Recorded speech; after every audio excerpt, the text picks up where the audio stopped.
HP, Asus, Samsung, Dell, Lenovo, MSI, Acer सर्व नामांकित कंपन्यांचे लॅपटॉप सर्व मॉडेल आता आपल्या पवन मोबाईल अँड इलेक्ट्रॉनिक्स मध्ये उपलब्ध। शिवाय branded accessories, printer, biometric, CCTV, branded desktop, assemble gaming desktop उपलब्ध। लॅपटॉप, डेस्कटॉप, प्रिंटर साठी फायनान्स उपलब्ध। तेव्हा आजच भेटा Pavan Mobile and Electronics, Patil Tower, Karad Tasgaon Road, Palus. Mobile 76 66 61 35 46।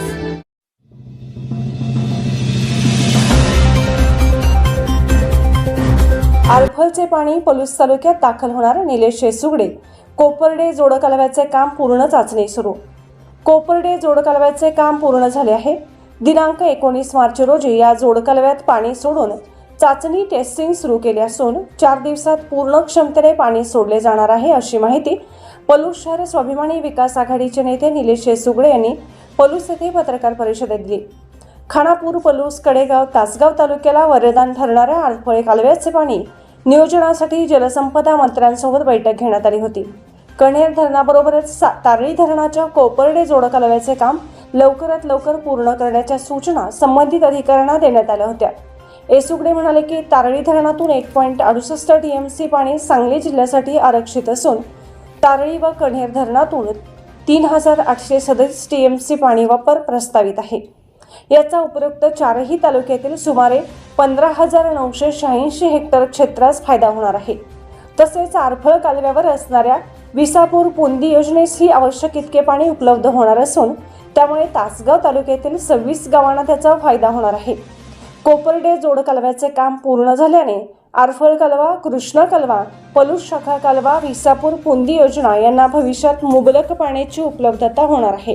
जिल्ह्यातील खानापूर, पलूस, कडेगाव, तासगाव तालुक्याला वरदान ठरलेले आरफळ कालव्याच्या पाणी नियोजनासाठी सांगली जिल्ह्याचे लोकप्रिय खासदार संजय काका पाटील यांनी माननीय राज्याचे उपमुख्यमंत्री तथा जलसंपदा मंत्री माननीय देवेंद्र फडणवीस साहेब यांच्यासोबत पाठीमागे एक बैठक आयोजित केली होती। त्या बैठकीत कण्हेर धरणाबरोबरच तारळी धरणाच्या कोपर्डे जोड कालव्याचे काम लवकरात लवकर पूर्ण करण्याच्या सूचना संबंधित अधिकाऱ्यांना दिल्या होत्या। त्या अनुषंगाने कोपर्डे जोड कालव्याचे काम पूर्ण झाले असून 19/3/2024 रोजी सदर जोड कालव्यात पाणी सोडून टेस्टिंग चालू केले असून येत्या 4 दिवसात पूर्ण क्षमतेने पाणी आरफळ कालव्यामध्ये येणार आहे। तारळी धरणातून 1.68 TMC पाणी सांगली जिल्ह्यासाठी आरक्षित असून तारळी व कण्हेर धरणातून 3.83 TMC पाणी वापर प्रस्तावित आहे। याचा उपरोक्त 4ही तालुक्यातील सुमारे 15,986 हेक्टर क्षेत्रास फायदा होणार आहे। आरफळ कालव्यावरती असणाऱ्या विसापूर पुंदी योजनेसही या पाण्याचा पुंदी योजनेसाठी हे पाणी उपलब्ध होणार आहे।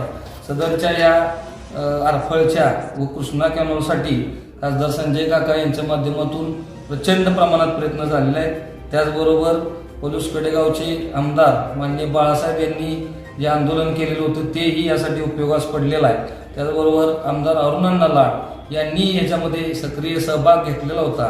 त्यांनी तारळीमध्ये जाऊन स्वतः ते पाईपलाईनचं काम बघितलेलं होतं। या सर्वांच्या या ताकदीने सदरचे आरफळमध्ये पाणी आता चालू झालेलं आहे आणि पलूसला आणि पलूस तालुक्याला वरदान अशी आरफळ योजना आणि त्याचबरोबर कृष्णा कालव्यात सुद्धा येणाऱ्या काही 2-4 दिवसामध्ये कृष्णा कालव्यात सुद्धा पाणी येईल। अगदी असे 3-4 दिवसामध्ये कृष्णा कालव्यात सुद्धा आपल्याला पाणी मिळेल आणि त्या दृष्टीने या सर्व नेत्यांनी प्रयत्न केलेले आहेत। त्याबद्दल पलूस तालुक्याच्या वतीने या सर्वांचंच मी या ठिकाणी जाहीर आभार व्यक्त करतो।